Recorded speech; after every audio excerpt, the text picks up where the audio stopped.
據引起網民熱烈嘅討論啦。咁最新一集咧就何太18歲嘅仔仔首度開腔，引起全城嘅熱話啊！咁啊，跟住咧佢仔仔啊，眼見到現時嘅情況啦，鬧到滿城風雨啦，一直咧活喺傳言之中㗎。究竟呢個仔有冇出現過呢？咁啊，何太咧就同佢前夫所生嘅18歲嘅仔咧，終於現身。其實都唔係現身，因為咧佢喺個門罅嗰度嘅啫。你見到最左手面嗰個女主持咧就拎起一條費事啦，可能即係都怕醜。你聽到佢把聲咧，佢把聲都唔係古古惑，有少少頓頓地嘅即係唔好意思啊。咁跟住咧就佢話終於現身啊！咁啊網民咧對於何太個仔咧嘅回應咧都議論紛紛啊！有人表示咧，喂，早前咧阿何太就表示個仔咧揚言唔讀書，就想養阿伯啦咁樣。咁而家咧又反口啦，就話咧指對方臨老入花叢連個仔咧都反對兩個人嘅關係嘅。更加有網民咧突破個盲點喎。唔明點解？咦，阿何太個仔係一個咧束頭髮馬尾嘅女人咧，其實嗰個係主持嚟嘅。佢話不禁表示咧，唔通係偽娘咁樣訪問之中透露咧，佢仔仔咧表示開頭係都好難接受噶，皆因咧忘年戀相個年紀咧相差好遠啊，甚至覺得阿伯咧臨老入花叢噶。咁咧，但係亦都透露咧，相處咗之後咧，就覺得咧阿伯咧係好錫佢媽咪嘅，亦都替阿媽咪好開心啦，相處好融洽，有講有笑嘅，每一日咧一齊食飯咁樣啦嚇。咁跟住咧就被問到媽媽被外界指去貪錢喎，咁佢表示咧媽媽好慘啊，對於呢樣嘢有心痛啦，其實係一個誤會嚟㗎，佢由細養到我大啊，佢唔係呢一種人嚟㗎咁講。主持問到佢啦，如果經濟有困難嘅話，你係咪會出去打工幫補㗎？嗱，跟住咧，我咧就當時咧係睇住金睛火眼㗎嚇，佢咧諗咗一陣間跟住佢點答佢話會，而家會讀好啲書啦，考好成績，日後去揾工作。咁喂，阿伯等你即係讀完書讀完大學嘅時候都唔知兩腳一伸啦喎，你意思係幾時啊？所以咧根本咧佢老母講話個仔仔咧會出嚟。仔仔你而家咧阿伯好慘啊，過唔到世啊，佢俾佢啲仔女攞晒啲錢啊。跟住阿仔仔就講，佢話阿媽我出嚟打工啦，養佢啦，養你哋啦咁樣。喂，咁但係同而家咧呢一個佢話會而家讀好書啲先啦，考好成績，我唔知你幾時考好喎，即係有啲人要考好嘅成績可能要3、5、7年喎，老老實實係嘛？係啦。咁跟住咧預告片之中咧可以見到何太嘅仔仔咧匿埋喺個門後面嘅回答嘅主持嘅提問啦。但係咧佢表示啦，好多人覺得阿叔叔臨老入花叢嘅時候咧，何太嘅鏡頭外面咧喝止佢，直斥喂，你唔好亂講嘢喎引起全城嘅期待啦。咁但係咧當個片咧出街嘅時候咧，就俾人剪咗啦。呢句對白喺星期3夜晚播出嘅時候並冇出現㗎。唔少網友咧就懷疑咧 TVB 係自我審查嘅喎嚇。咁點解佢動機點解要咁做？陣間再講啦嚇。嗱，至於全城咧最關心嘅問題啦，就係佢攞唔攞得翻嗰450萬咧？阿律師就話其實呢個好難講嘅，因為要睇下嗰啲錢咧同係唔係屬於佢嘅亡妻㗎。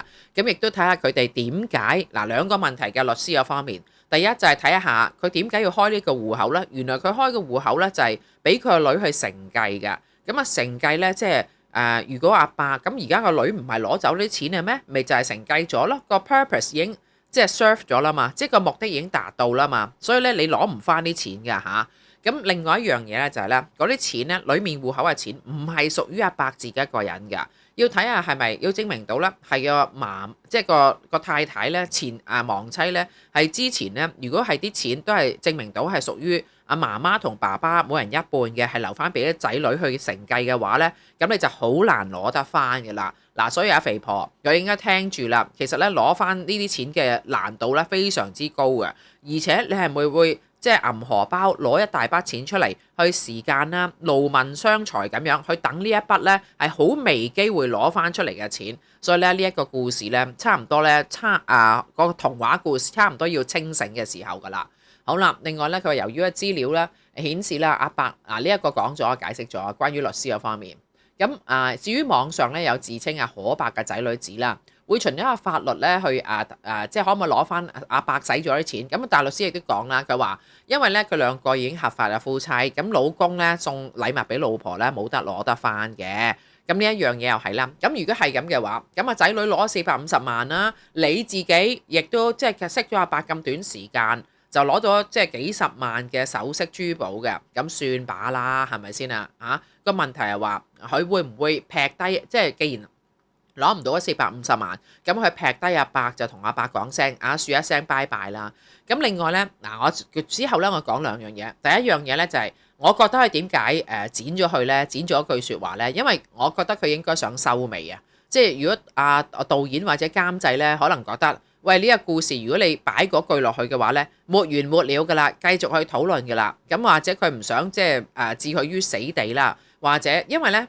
另外一樣嘢咧，最大失職係咩咧？佢喺個節目即係東張西望啦，冇喺個節目度問咗一個問題，大家知唔知係咩OK， 我想問下你哋知唔知佢東張西望最敗筆咧？並唔係剪走嗰句對白，而係有一樣嘢，佢冇問佢喺內地有冇嗰層樓啊？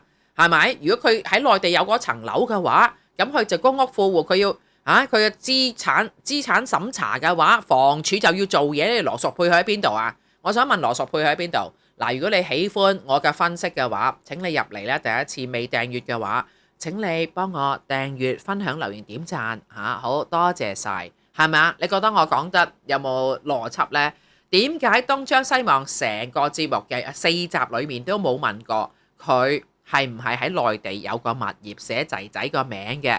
而呢一間公屋咧，應該仔仔同佢兩母子咧都係落戶啦。咁落戶咁兩個人嘅單位，究竟有冇嗰個嘅內地嘅物業咧？呢一個房署係咪就咁就算咧？阿羅淑佩係咪繼續去追Ian而將呢一件事擺埋一邊咧？因為我正覺得咧，如果你係咁多錢嘅話，你同阿伯照翻內地住，煎下牛扒帶住嗰個即係流星錘。流星錘嘅龍鳳鈪，你照喺街邊又煎牛扒，我相信好多人嚟打卡嘅，以即係內地嘅文化係咪？係唔係都？哎呀，明星打卡啦咩成咁樣你而家紅遍中港㗎啦，全世界嘅華人都識你兩公婆啦，係咪？咁一定咧，你呢一打卡啦，牛扒我唔食啦你同我包翻去啦咁但係咧就一定打卡，暫時即係趁佢熱度都仲喺度嘅話，你都仲可以咧開個鋪頭等啲人同你打卡收錢啊！你知道我要賺好多嘅錢㗎，係咪？發過毒誓㗎，如果我講大話就窮死一世嘅。不過呢個咧都唔知真定假，佢發呢個毒誓你信啊真係弊家伙係咪？好啦。暫時係咁啦。通常咧講大話啲人即係發誓當食生菜啦。你真係咁認真你便輸了，好唔好啊？你哋咧即係唔好再扯住佢係咪剪咗嗰個啦。嗰個即係對於收翻緊間公屋咧講真，我唔係話想置人於死地。不過如果你咁有錢嘅話，佢唔係好慘啫。就算如果即係佢真係內地有層樓㗎，你咪叫阿伯同你一齊翻內地，順理成章。咁香港有咁多人認識你，內地俾呢啲 case 即係講真，內地人覺得呢啲 case 咧，即係日日都發生唔知幾多單啦。咁但係香港啲人係咁，我哋即係你説唔好講其他人啦，我大鄉里啫，係咪先七表叔不嬲大鄉里㗎啦，係咪先？係啦，咁但係內地呢啲好平常冇人笑佢㗎。內地冇人笑佢，你帶住流星錘嘅嗰個龍鳳鈪喺度煎牛扒，都冇人理你嘅。咩奇怪嘅人未見過，係咪先啊？係啦我覺得即係成個最離譜嘅就係東張西望係冇問佢究竟內地有冇嗰個單位，係啦，有冇層樓寫俾個仔仔嘅就咁樣啦，好嘛？暫時係咁樣先。咁咧下一條影片我就講啦，再綜合咧，即係今晚臨瞓之前聽下最新嘅所有嘅mainly 主要係本地新聞啦，好嘛？咁咧就問鼎呢個奧斯卡終極片冇人性呢啲呢啲有冇人性呢啲入嚟幫我點個讚留言啦，好嘛？放心，我唔會話你哋冇人性嘅，你哋有你嘅自由OK，好，咁我哋去下一條影片，多謝晒。